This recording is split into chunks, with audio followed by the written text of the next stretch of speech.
হাত কাটে, পা কাটে, রক কাটে, আপনাদের সম্পর্কে বলে কেন? অন্যদের সম্পর্কে বলে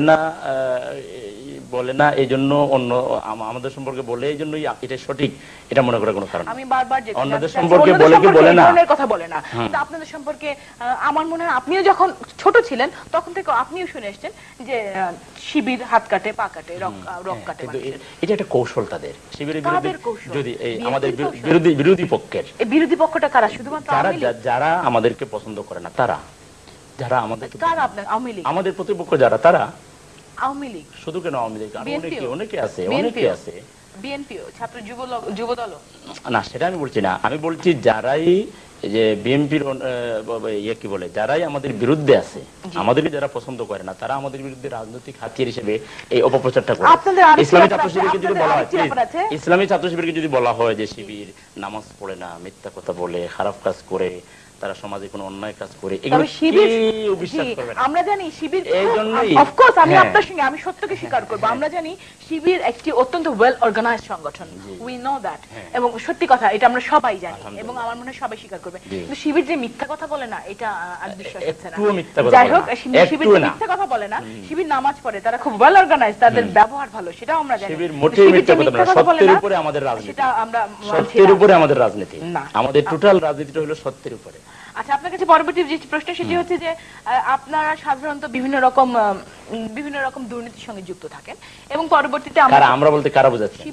শিবির, জি, একটুখানি বলেন। এই সম্প্রতি শিবিরের এক নেতা, তিনি র্যাবের হাতে মারা গেছেন, আমরা সবাই জানি, কিন্তু তার মৃত্যুর পরে যখন শিবিরের নেতৃবৃন্দকে জিজ্ঞাসা করা হলো যে আপনাদের ছাত্র নেতা কিনা, তারা অস্বীকার করে। এর আগেও আমরা এই ঘটনাগুলো দেখেছি এবং এটা নাকি শিবিরের একটি পথ, একটি উপায়, একটি পন্থা। কার কাছ থেকে জেনেছেন? আমরা পেপার থেকে জেনেছি। পেপার থেকে? আপনি সব পেপার থেকে কোট করতেছেন, বাট পেপার থেকে সব কোট করলে আমার পক্ষে তো আপনাকে পাওয়া সবসময় সম্ভব না। আমার তো তবে আপনি বাংলাদেশের একজন নাগরিক হিসেবে আপনার বাংলাদেশ সম্পর্কে একটা অবজারভেশন থাকা উচিত। আমার মনে হয় বাংলাদেশ সম্পর্কে খুব ভালো অবজারভেশন আছে। হ্যাঁ, অবজারভেশন যদি থাকে, অবজারভেশন যদি থাকে, শেষ করতে দেন।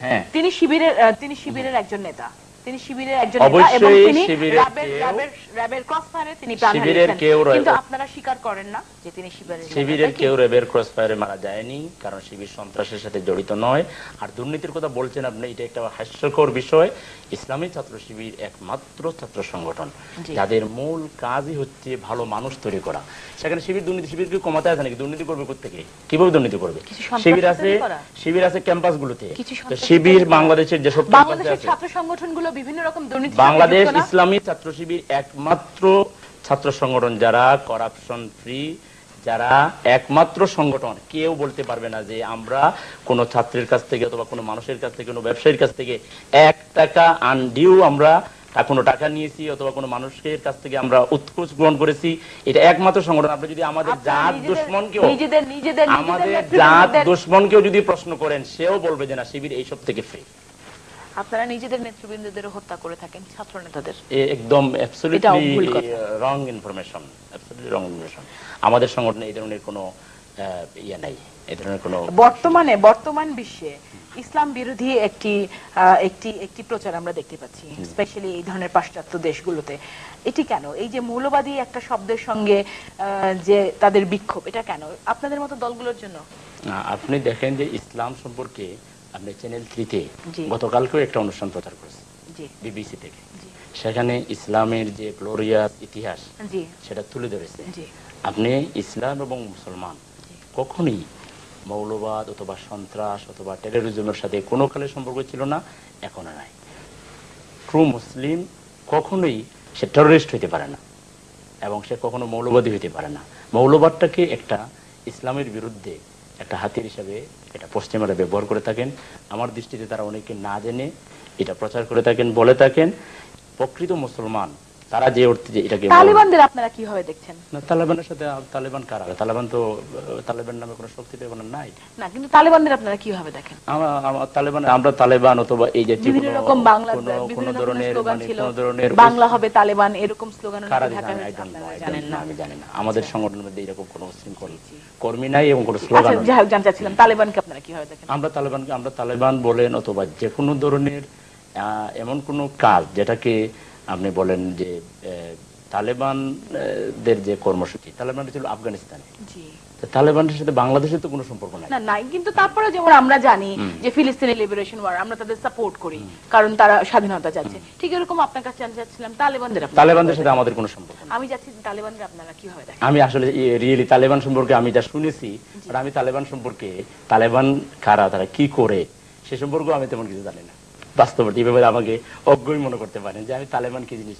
আমাদের দেশ একটা মডার্ন মুসলিম কান্ট্রি, আমরা চেষ্টা করতেছি এখানে মানুষকে কোরআন এবং হাদিসের ভিত্তিতে তাদের চরিত্র গঠন করে, বিশেষ করে ছাত্র সমাজের কাছে আমাদের কাজ।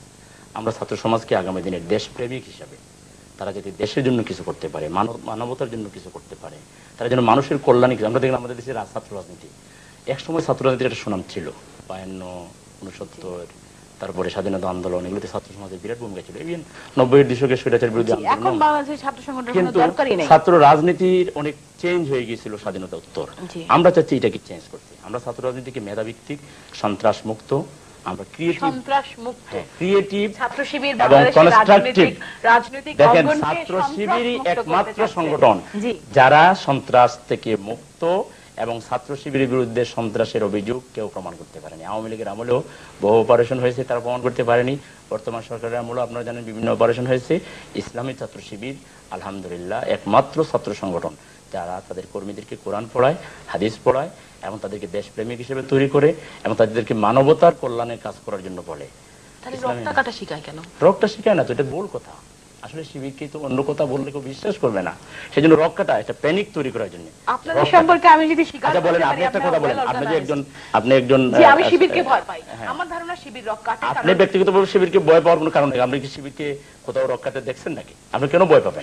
শুনে ভয় পাবেন কেন? শুনে ভয় পাবো কেন? আমি পত্র পত্রিকা পড়ি, আমি বাংলাদেশের পত্রিকা পড়ে কি আপনি একটা ধারণা করবেন? সব ছেলেগুলো রক্ষাতে হচ্ছে, তাদের পরিচয় জানি, তাদের কেউ কেউ এদেশে এসে আশ্রয় নিয়েছে, আমরা সেইটা জানি। আমাকে তাদের সঙ্গে আমাদের আলাপচারিতা রয়েছে, আমরা সেটাও জানি। এই কারণে আমি যদি শিবিরকে ভয় করি, বা আমাদের দর্শকরা যদি শিবিরকে ভয় করে, আমার মনে হয় না আপনারও ভয়ের কোনো কারণ নাই, এবং দর্শকও ভয় করে না।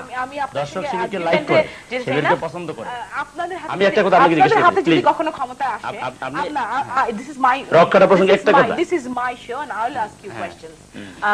যদি এরপরে আপনারা কখনো ক্ষমতায় আসেন, তাহলে আপনারা কি করবেন বাংলাদেশের জন্য? আমরা বাংলাদেশের মানুষের অর্থনৈতিক মুক্তির জন্য, বাংলাদেশকে একটা স্বনির্ভর রাষ্ট্র হিসেবে গড়ে তোলার ক্ষেত্রে, এবং বাংলাদেশের স্বাধীনতা সার্বভৌমত্বকে এটাকে আরো মজবুত করার জন্য, যাতে করে আমাদের দেশের স্বাধীনতার প্রকৃত সুফল মানুষ পায়, সেজন্য আমরা দেশকে, দেশের সবাইকে সাথে নিয়ে আমরা দেশকে একটা কল্যাণ রাষ্ট্রে পরিণত করব। আপনি এখন একটা ছাত্র নেতা, আপনি এখন একটা ছাত্র নেতা, এরপরে আপনি জামাতে জয়েন করবেন ডেফিনেটলি, কারণ যদি আপনারা স্বীকার করেন না আপনি ওই দলে, ওই ছাত্র সংগঠনের সঙ্গে, মানে জামাতের ছাত্র সংগঠন শিবির, তারপরে দেখা যাবে আপনি জামাতে জয়েন করেছেন, এবং ডাকসাইটের নেতাও আপনি হবেন হয়তো, সেই কামনা রইল। আপনি অনেক সেই কামনা করছি যেহেতু আপনি ডাকসাইটের ছাত্র নেতা।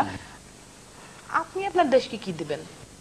আমি আমার দেশের জনগণকে আমি ভালোবাসবো, আমার দেশের জনগণ, বিশেষ করে ইয়াং জেনারেশনকে প্রকৃত অর্থে দেশপ্রেমিক হিসেবে গড়ে তোলার জন্য, এবং তাদের মেধার বিকাশের জন্য। আপনি জানেন আমাদের দেশের, আমরা গরিব হইতে পারি, কিন্তু আমাদের ছাত্রদের মেধা আছে।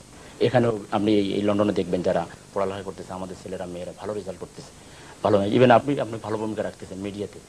সুতরাং আমাদের দেশের এই ছেলেগুলোকে, আমাদের ভাইগুলোকে, বোনগুলোকে আমরা আগামী দিনে দেশের জন্য তারা যাতে কিছু করতে পারে, সেরকম যোগ্য হিসাবে তারা যেন বাংলাদেশের প্রতিনিধিত্ব বিশ্বে করতে পারে, যে কোনো দেশে গেলে যেন বাংলাদেশকে উঁচু করে তুলে ধরতে পারে, সেরকম যোগ্যতা সম্পন্ন হিসেবে গড়ে তোলার ক্ষেত্রে আমি কাজ করব। ধন্যবাদ আপনাকে আমাদের সময় দেওয়ার জন্য। আপনাকে অসংখ্য ধন্যবাদ আমাদেরকে সময় দেওয়ার জন্য।